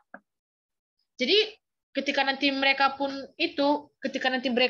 pada akhirnya berusaha menerima globalisasi itu kan, berusaha menerima teknologi itu, mereka tuh bakal tertatah-tatah gitu, kayak hektik gitu untuk menyesuaikan dirinya dengan teknologi gitu. Nah, dia gitu tuh, itu salah satunya di Nias gitu kan. Dikasih tahu contohnya gitu dia ya. Mungkin biar bisa lebih jelas gitu. Nah, itu dia Bang Gilang.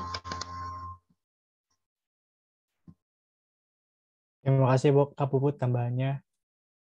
Teman-teman ada yang mau ditanyakan lagi nggak mengenai dampak dari globalisasi ini? Iya. Aman ya? Oke, aman. Kalau aman nanti Kak Puput yang jelasin materi berikutnya. Oke, lanjut. Boleh dilanjut Kak Puput materi berikutnya.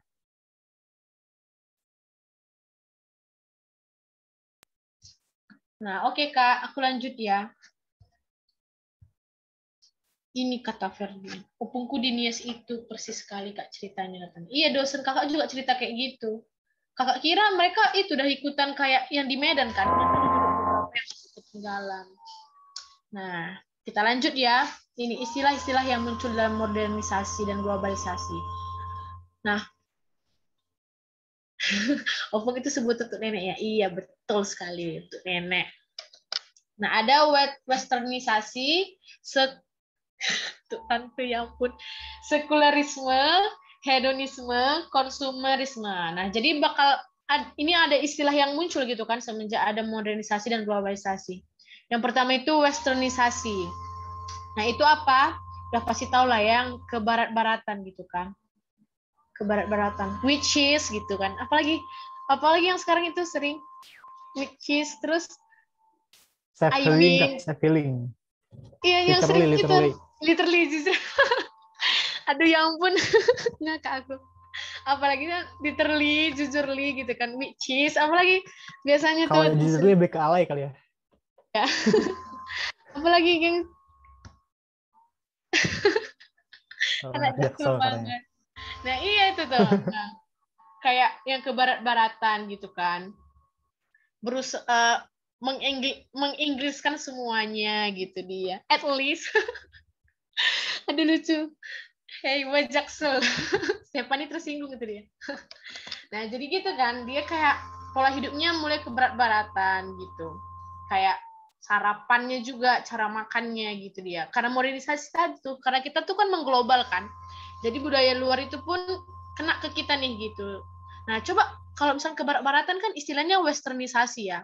Mungkin kalian ini yang ke Korea-Koreaan, ke K-pop-K-popan gitu kan. Jadi ada yang udah sekarang kan ini ya Jepang sama Korea kan, ke Jepang-Jepangan ataupun ke Korea-Koreaan. Itu udah tahu nggak sih, ada yang tahu nggak sih istilahnya gitu buat yang ke Korea-Koreaan gitu. Jadi dia suka baju fashion Korea, make upnya Korea, style rambutnya Korea. Apa ya namanya ya? Sekarang serba dia Korea gitu. Terus juga dia ke Jepang-Jepangan. Jadi dia makan sushi gitu kan.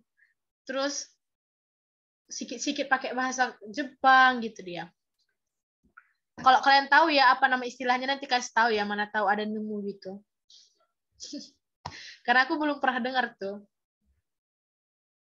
Karena kan sekarang kan eranya itu kan. Sekarang udah kayak apa-apa sekarang trendingnya kayak gitu gitu, hebohnya gitu. Nah, mana tahu nanti ada istilah baru yang muncul. Nah, kalian udah boleh nih jaga-jaga, cari tahu apa istilah itu. Mana tahu nanti masuk UTBK kan? Mungkin dia lebih masih ke dalam gelombang ya. Wave. Iya, Korean wave gitu kan. Gelombang Korea gitu kayak era Korea gitu dia. Nah, jadi mana tahu nanti kan di UTBK random ditanya. Nah, kalian bisa jawab gitu. Mungkin bisa dicari tahu ya. Nah, jadi pola hidup, gaya berbicara, ke barat-baratan. Jonghora Swatasi. Lanjut ya, sekularisme. Nah, jadi sekularisme itu artinya itu kayak memisahkan urusan duniawi atau pemerintahan dengan Tuhan atau agama. Nah, jadi karena ada modernisasi atau globalisasi, jadi sekarang orang tuh udah mulai memisahkan segala sesuatu hal itu dengan Tuhan atau agama gitu. Jadi sekarang orang udah berusaha mencoba untuk ini tuh urusan Tuhan dan agama itu mulai dibuat jadi ranah privat gitu, ranah privasi gitu. Nggak boleh diurusi sama ranah publik gitu.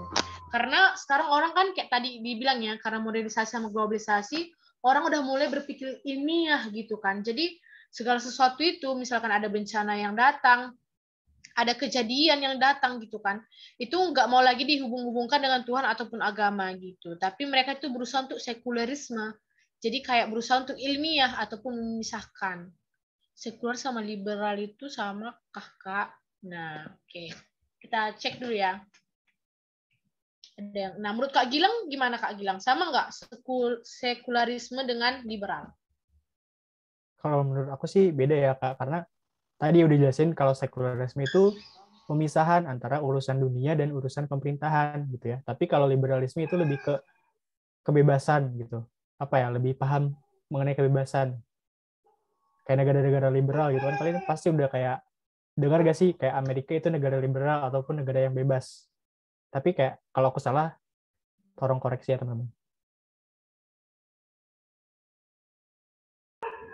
Nah, kata Stephanie mirip sama kayak pemikiran rasional, cuman nggak mencampuri dengan kepercayaan atau agama gitu Pak sih. Iya, betul. Jadi, kalau misalkan dulu sebelum modernisasi yang kayak tadi dibilang kan, semua itu dihubungkan dengan agama gitu. Kayak banjir aja dihubungkan dengan Tuhan gitu.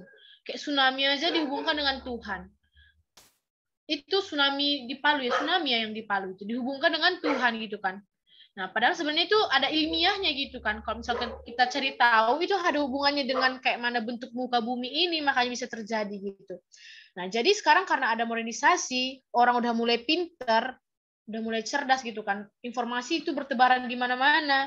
Sekarang orang apa-apa melakukan penelitian. Jadi orang berusaha untuk memisahkan urusan dunia dengan agama dia gitu. Oke. Kasih Kak Gilang untuk itu bantuan jawabannya. Nah, selanjutnya, sama-sama. hedonisme itu gampangnya itu kayak gimana ya bilangkannya? Foya-foya bener gak? Atau senang-senang? Iya, betul. Ingin semuanya tuh senang-senang pokoknya gitu. Dia gitu, prinsip dia itu kayak apa yang kita lakukan sekarang itu tujuannya untuk mencari kebahagiaan ataupun senang-senang gitu. Pokoknya semua halnya itu senang-senang lah gitu. Kesenangan duniawi dia gitu. Karena gimana ya, sekarang kan modernisasi gitu kan. Orang sekarang itu kayak mencari kepuasan dirinya sendiri gitu. Jadi ketika ada sesuatu yang gak enak, mereka itu susah untuk menerimanya. Karena mereka itu punya prinsip hedonisme gitu. Pengen senang-senang aja gitu. Nah, bedanya sama konsumerisme itu apa? Nah, itu tahu kan konsumerisme itu kegiatan konsumsi yang berlebihan gitu kan. Konsumsi yang berlebihan. Nah, konsumsi apa? Nah, bisa aja konsumsi kebutuhan hidup ataupun belanja ataupun hawa nafsu juga gitu. Ataupun pokoknya segala sesuatu hal itu ketika dia itu melakukannya berlebihan, nah belum tentu itu senang-senang gitu kan. Itu belum tentu untuk kesenangan dia gitu. Tapi dia itu melakukan sesuatu hal yang berlebihan terhadap itu gitu dia. Mengadopsi sesuatu hal itu terlalu berlebihan gitu. Misalnya kayak apa ya bilang? Kalau masuk konsumerisme enggak Kak? Kenapa? Banyak pertanyaan ini. Enggak ada yang nanya sama aku dari DM. Oke. Nah, bedanya konsumerisme, hedonisme. Nah, kalau hedonisme itu tadi, dia itu belum tentu ini sih, belum tentu melakukan Belum tentu konsumerisme boros. gitu. Boros. Iya. Tapi dia tuh pengen senang-senang aja gitu. Ngerti nggak? Dia itu ikut kuliah gitu. Tapi dia nggak serius belajar. Dia cuma happy-happy aja, senang-senang aja gitu. Kayak ngikuti orang kuliah, dia pun kuliah. Tapi dia tuh pengen senang-senang aja gitu. Tapi belum tentu dia itu berlebihan gitu kan, Kak. Nah, kalau misalnya konsumerisme itu dia melakukan segala sesuatu hal itu berlebihan gitu. Apa-apa dikonsumsi itu secara berlebihan gitu ya. Kalau sifat boros, nah itu dia. Konsumerisme itu menghasilkan sifat boros. Sifat boros. Gitu. Hubungan dia ya. Diskon Shopee menggoda katanya. Iya betul.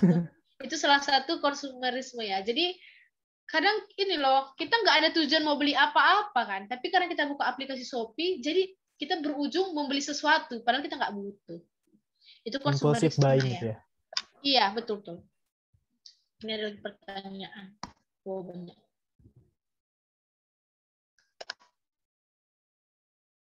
Hedon tuh kayak sifat nggak mau susah gitu ya, Kak. Iya, maunya senang-senang aja. Contohnya juga gini sih. Contoh kayak sederhananya. Dia pacaran gitu. Ya udah pacaran untuk mau senang-senang aja gitu. Itu tujuan dia gitu. Apapun yang dia lakukan, itu hanya untuk berdasarkan kesenangan dia sendiri. Kalau misal kita lihat ini ya. Kita ini cari di ini Google gitu ya. Hedonisme adalah pandangan hidup yang menganggap bahwa orang akan menjadi bahagia dengan mencari kebahagiaan sebanyak mungkin gitu. Jadi fokus dia, tujuan dia itu ya itu untuk bahagia-bahagia aja gitu, nggak ada yang lain. Iya, kata kuncinya boros, itu segala sesuatu diukur dengan uang. Kalau kata guru aku, konsumerisme belum tentu hedon, tapi konsumerisme bisa berkembang jadi hedonisme. Iya, betul. Jadi dia gini, konsumerisme itu bisa berkembang jadi hedon, jadi dia gini, yang berlebihan itu dianggapnya menjadi sumber kebahagiaannya gitu. Misalnya kayak dia melakukan sifat konsumerisme terhadap ini Shopee gitu. Dia belanja aja terus gitu dengan Shopee. Pada akhirnya nanti dia itu menganut sifat hedonisme gitu. Yang dimana dia menjadikan belanja itu sebagai kesenangan utama dia gitu. Kayak tiap tahun ganti motor nggak sih? Nah, itu konsumerisme ya gitu, kayak berlebihan. Buat apa ganti motor tiap hari gitu kan? Tiap tahun, tiap hari pula. Ini lagi ada yang nanya, Kak, kalau misalnya ada orang yang menganggap kalau semua yang dia mau bakal dia dapetin. Kalau punya uang, jadi dia tuh ngegampangin suatu hal karena dia punya uang. Maksudnya kemana ya, Kak? Nah, menurut Kak Gilang maksudnya kemana nih, Kak? Kalau Itu ke misal, apa? materialistis bukan sih? Hmm, Materialisme, kalau ada lebih misal ke ada barang-barang. orang yang nganggap kalau semua yang dia mau bakal didapetin. Kalau punya uang, jadi dia tuh ngegampangin suatu hal karena dia punya uang. Maksudnya kemana ya, Kak? Nah, menurut teman-teman itu maksudnya kemana nih? Jadi dia tuh nganggap kalau semua yang dia mau itu bakal bisa didapetin dia kalau dia punya uang. Jadi dia tuh nggampangin suatu hal gitu karena dia punya uang. Menurut teman-teman kemana nih? Egoisme. Gabriel lucu. Egoisme katanya. Yang lain apa? Ikut Kak Gilang aku katanya. Iya ya. Kayak berkuasa gitu ya. Jadi mengontrol orang lain dengan uang. Aku masih kayak kurang paham sih sebenarnya sama apa ya pertanyaan juga gitu. Nah, jadi dia tuh kayak gini, Kak. Karena dia merasa dia bisa ngedapatin sesuatu itu dengan uang gitu kan. Jadi dia ngegampangin suatu hal gitu. Misalkan kayak cowok gitu kan karena dia punya uang banyak. Jadi itu menganggap rendah cewek gitu. Cewek itu dia ngerasa dia tuh bisa jadikan semua cewek itu pacar gitu. Karena dia tuh punya uang, jadi ngegampangin gitu. Dia merasa kayak semua itu bisa dia beli gitu. Apa Nah, ya? Aku nggak tahu sih kayak istilahnya, cuman iya, belum nemu istilah nggak, yang pas gitu iya ya. belum nemu gitu, belum nemu istilah yang apa yang tepat gitu buat ngegambarin yang tadi aratannya ya kalau nggak salah ya. Nanti Nanti kalau kalau ada aku yang nemu gitu nanti nemu, coba kasih tahu ya. aku tadi PPT.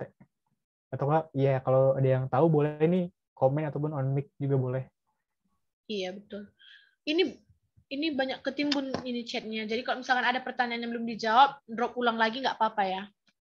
Ini ada yang bertanya juga nih Kak, contoh lain hedon selain belanja apa ya Kak? Mungkin hedonisme itu kan apa ya? Keinginan untuk bersenang-senang. Contoh bersenang-senang itu kan banyak. Setiap orang kan memiliki apa ya kesenangannya masing-masing gitu kan. Contohnya kalau kamu bentuknya misalkan kayak kamu senang-senang ya main keluar gitu ya setiap hari ngumpul-ngumpul sama temen gitu kan. Nggak lupa waktu buat pulang karena senang-senangnya emang senang-senang ngumpul ataupun di luar nongkrong-nongkrong itu bisa dikatakan juga hedonisme ataupun kayak kamu kamu misalkan kayak apa ya suka dengan hal-hal malam-malam gitu ya jalan kemana gitu kan sama temen itu pun kalau kamu senang-senang cuman pengen mau senang-senang aja itu pun bisa dikatakan yang namanya hedonisme juga sih. Healing masuk gak sih Kak?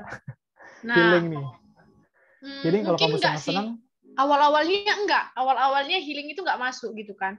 Misalnya kamu capek kan seminggu ini belajar gitu. Dan Sabtu itu akhirnya kamu menyisihkan waktumu untuk healing gitu.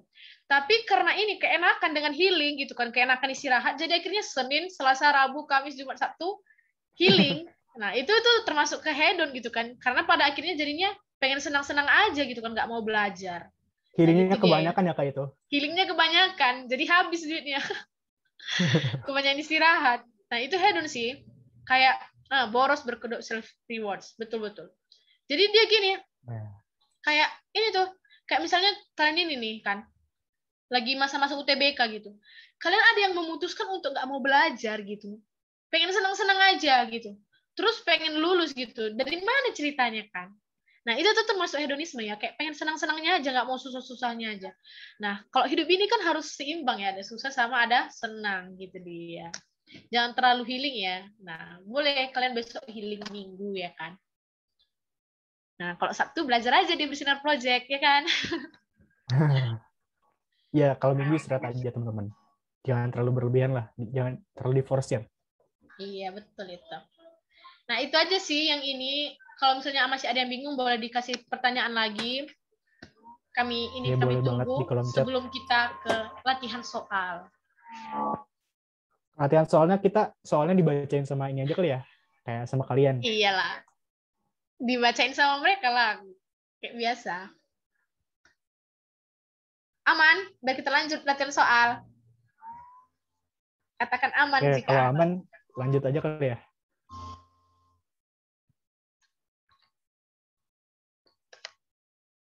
Gaskeun katanya. Oke, aman. Gaskeun, aman. Berarti Oke. boleh nih Kaput langsung ke latihan soal. Boleh dong satu orang buat bacain soalnya nih nomor 1 sebelum aku tunjuk. Ada nggak satu orang yang mau nih Nah, bacain soal? ini di chat rame mereka kan, jadi kita cukup tahu ini Iya. siapa yang perlu ditunjuk. Chatnya Oke, ramai. Boleh nih, Ferdian. Ferdian. Boleh. Open mic.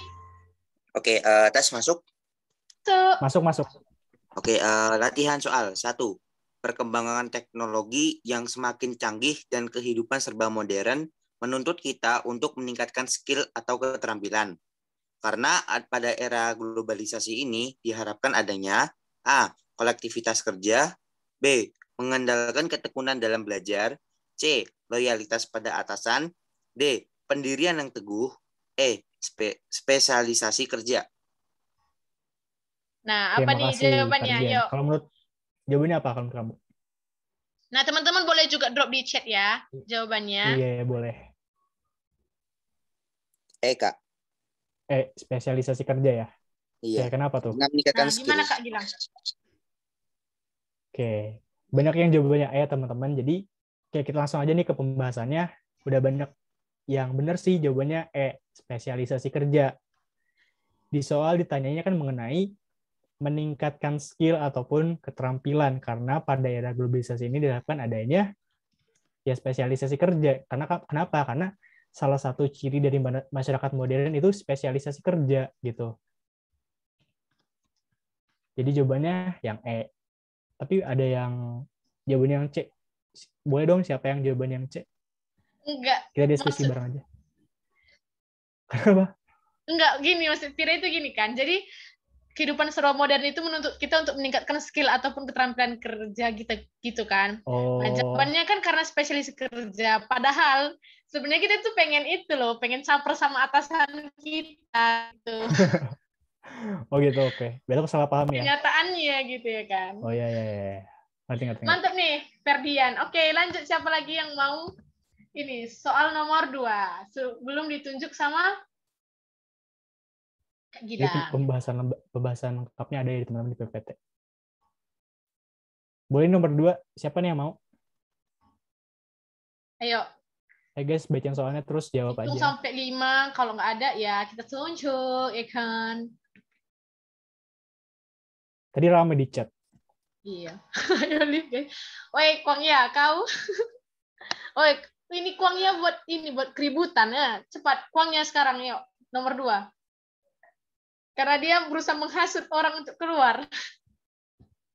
Ayo cepat baca Pira soalnya. udah jawab nih, C. Ya udah Pira aja nih yang ini yang on mic, boleh. Pira. Iya, Pira, yuk. Kenapa jawabannya C? Pira. Ayo, kalian jangan bandel. Ini nggak bisa on mic, beneran nggak bisa on mic atau gimana nih? Dia malu.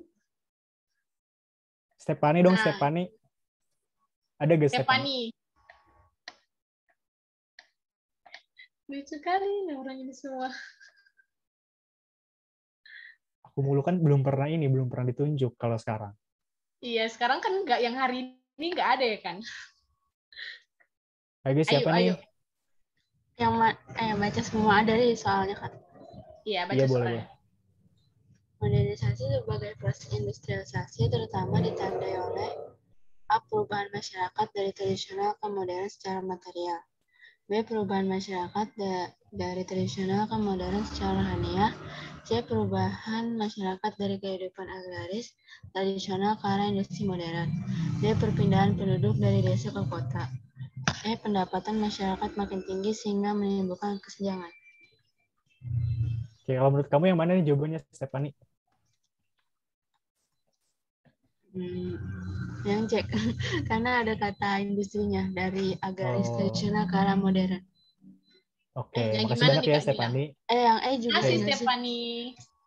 Oke, makasih banyak Stefani. Nggak tahu Kak. Oke, nggak apa-apa. Kita ke pembahasan sih ke slide berikutnya, boleh nih Kak. Kak Put. Nah, ke pembahasan. Iya ya. Jadi jawabannya yang nanti C ya teman-teman. Kita suruh on cam si Kwangnya ini. Nah, oke, jadi Jawabannya yang C, perubahan masyarakat dari kehidupan agraris tradisional ke arah industri modern. Karena dalam soal itu kan ditanya mengenai industrialisasi yang identik dengan perubahan sosial ekonomi yang mengubah sistem pencaharian masyarakat agraris jadi masyarakat industri modern gitu. Jadi kayak modernisasi itu lebih atau industrialisasi itu lebih dekat ke perubahan dari agraris ke industri modern. Jadi jawabannya yang C. Nah, Oke, mantap paham ya. teman-teman? Kita lanjut ya. Cinlok, Iya, siapa lanjut. ini Cinlok? Siapa Cinlok? Oh, saya cewek. Betul lah. Yang betul lah kuangnya nanti cowok. Rupanya cowok. Kita lanjut ya nomor 3. Ini kuangnya yang ngomong. Kita mau dengar dia itu cewek atau cowok, ya kan? Iya, Setuju nggak? boleh. Setuju nggak? Setuju juga teman-teman. Nah, kuangnya cepat nomor 3 baca. On mic. Tadi Stefani udah berani, sekarang kawangnya Iya, dong. Stefani udah berani. Sekarang kuangnya, ayo cepat. Masa harus tunjuk lagi dia, sih? dia left ya kan? Left dia rupanya. Melarikan diri. Enggak. Ayo kuangnya, mana dia ini?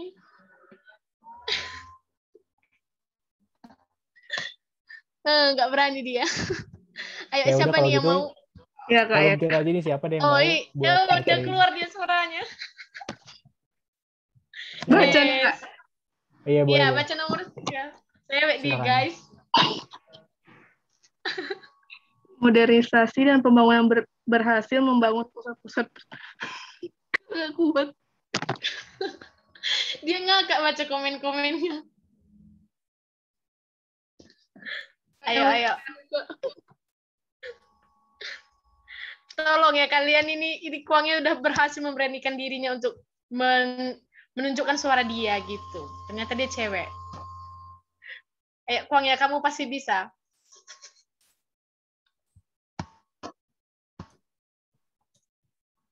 Mana dia? Nggak live kan? Oh, masih di dalam. Kabur? Enggak loh, masih di dalam. Yang lain Kak katanya, ayo siapa yang mau gantikan kuang ya gitu.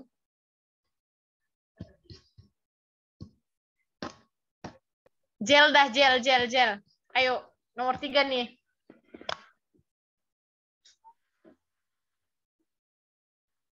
Kan semalam sama kakak. Atau ini. Siapa lagi ya? Tiara.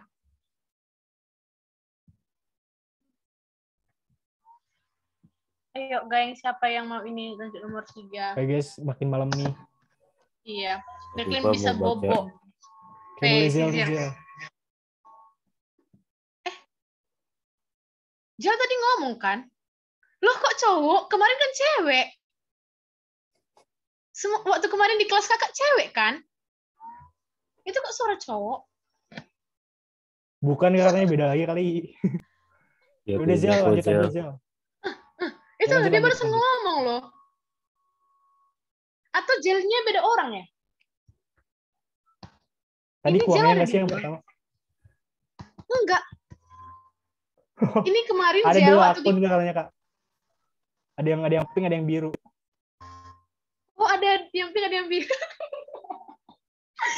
Ya ampun, ayo Jel yang cowok. Si Poki udah ganti nama dia jadi Poki. Ayo Poki Poki. sekarang Poki. Ya ampun. Aku kira sama orang loh, beda suara, mana tahu kayak Cinta Luna ya kan. Aduh. Ayo Poki. Oh, Gabriel mau baca dia. Flower hand. Ayo oke, sudah malam nih. Kita nggak lanjut. Iya guys, please dong, bacain aja dong. Ayo Poki. Sebenarnya pengen malmingan nih. Iya, mau malmingan nih Kak Gilang. Ayo, siapa? Ini tadi Poki udah berani kan, ya ampun, karena aku bilang tadi Ferdian kayak lagi gitu. aja Kak, Ferdian. Oh, Ferdian lagi, yuk Ferdian. Tunjukkan. Aku cewek. Ferdian harus dikasih reward. Bohong. Hah? Yang aku cewek bohong itu, Kak. Nomor 3. Modernisasi dan pembangunan berhasil membangun pusat-pusat pertokoan atau swalayan Namun, kenyataan ini memberikan dampak negatif terhadap sistem distribusi barang kebutuhan sehari-hari seperti A. Arus barang impor meningkat, B. Barang mewah mudah dibeli, C. Banyak perusahaan multinasional, D. Persediaan barang sesuai dengan permintaan, E. Pasar tradisional tergusur atau tersingkir. Kak. Gimana nih Kak Oke. Gilang, betul nggak? Oke, jawabannya yang teman-teman. Apa benar, ini kok kita- jadi aku terus ini? Nggak apa-apa lah. Ferdian bener ya, jawabannya yang pasar Yeay. tradisional itu tergusur atau tersingkir. Karena ya opsi lain itu hal positif semua gitu kan. Arus barang, ya walaupun arus barang impor apa ya, nggak boleh terlalu banyak, tapi kan nggak senegatif yang gitu. Jadi jawaban yang karena di masa modernisasi ini tuh masyarakat lebih memilih dan menyukai berbelanja di swalayan daripada di pasar tradisional gitu. Hal ini merupakan salah satu dampak negatif dari modernisasi sebab para pedagang di pasar itu kehilangan pembelinya gitu. Jadi itu salah satu dampak negatif dari modernisasi, teman-teman. Mungkin kita next Nah, aja ke soal berikutnya. Makasih ya Ferdian. Lanjut, ini nomor 4. Iya Oke, Kak, makasih, sama-sama. Ayo, Fluffy cepat. Zel Kak, katanya mau Kak. Siapa? Ayo, Fluffy. Zel mau Fluffy. Kak katanya. Udah Zil, boleh Zil. Ayo, Jel. Ayo, sekali lagi. Malmingan, padahal aslinya jomblonya. Ini Fluffy, aku lihat Fluffy. Atau Denal. Denal dah, ayo Denal. Ayo, Fluffy. Fluffy, Puffy. Lucu kan namanya, Fluffy. Ayo, Denal ataupun Fluffy. Ayo, yang ini, yang on mic, aku doakan lulus PTN. Amin. Amin Allah. Kak, aku Yang Kak. Siapa itu siapa? Ayo, ini Ferdian lagi. Kak. Ayo Ferdian. Denal, lolos sih. tapi yang nggak on mic pun tetap aku doakan lulus. Kalian itu Ya, anak-anak baik. curang Kak. Ayo Denal, aku mau dengar suara Denal. Oke, Kalau Denal. on mic lebih sering doainya. Ayo Denal. Atau Fluffy. Ayo Fluffy yuk. Ini soalnya gampang loh, teman-teman. Ayo dong. 3 soal lagi kok ini biar dah Aja Kak, soalnya mau malmingan juga nih. Denal aja, Kak. Ya udah Ferdian. Itu Fluffy udah berani on mic. Gabriel nih. Ayo Gabriel. Tidak akuratnya jumlah pemilih yang termasuk dalam daftar pemilih tetap dalam suatu pilkada merupakan bukti bahwa masyarakat Indonesia belum memenuhi syarat modernisasi itu. Jawabannya yang D. Nah, gimana nih Kak Gilang? Oke, tadi kan di materi udah dijelasin ya teman-teman syarat-syarat modernisasi. Kalau di sini kan di soal ditanya mengenai akurat jumlah pemilih dalam suatu pilkada, itu kan berhubungan dengan data ataupun pengumpulan data yang baik, teratur, dan terpusat. Jadi sebenarnya jawabannya itu yang C, teman-teman. Oke, makasih Gabriel. Ya, makasih ya Gabriel sebenarnya. Ayo, 3 soal lagi nih. Ini gampang kok. Nomor 5, ayo cepet. Tara nggak pakai Budiman. Penyebaran wabah penyakit COVID-19 berdampak pada kondisi perekonomian dunia yang saling terhubung. Hal ini menunjukkan fenomena globalisasi, bukan Kak? Betul, gampang kan? Ayo lah. Berarti Jel ini ya. Oh ya, lanjut Jel ya. Jel nomor 6. Ayo, nomor 6 Jel.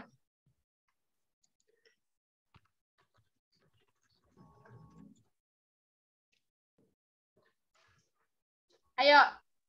Jel. Nomor 6 ya, Kak? Betul. Modernisasi merupakan suatu bentuk perubahan sosial yang diakibatkan perubahan cara berpikir dan perkembangan teknologi. Modernisasi terjadi dalam berbagai bidang di masyarakat. Contoh modernisasi dalam bidang ekonomi adalah Yuk, apa jawabannya?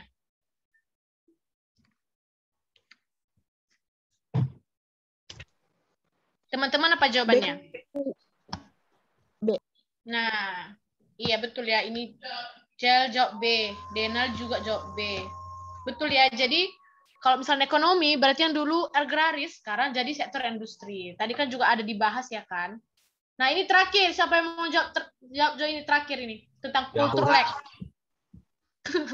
Ayo Ferdian, dia nggak sabar nih, pengen selesai. Culture Iya, lag benar. dapat terjadi jika perkembangan teknologi tidak diiringi oleh perubahan kebiasaan, keterampilan, dan pengetahuan untuk menggunakannya. Salah satu contohnya adalah perilaku buruk dalam menggunakan media sosial sampai menyebarkan hoaks yang masif. Salah satu cara yang efektif untuk mencegah terjadinya hal tersebut adalah Apa? C, Kak.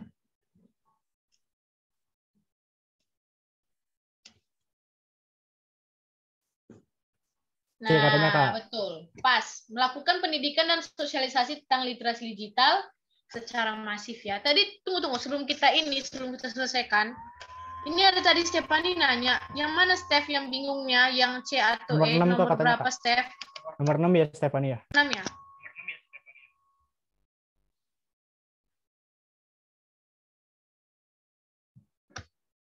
Nah, dia nanya itu kayak bentuk perubahan sosialnya gitu maksudnya. Jadi kalau misalnya perdagangan misalkan perdagangan era modern itu juga termasuk modernisasi. Tapi di situ nggak menunjukkan kayak perubahannya gitu loh. Yang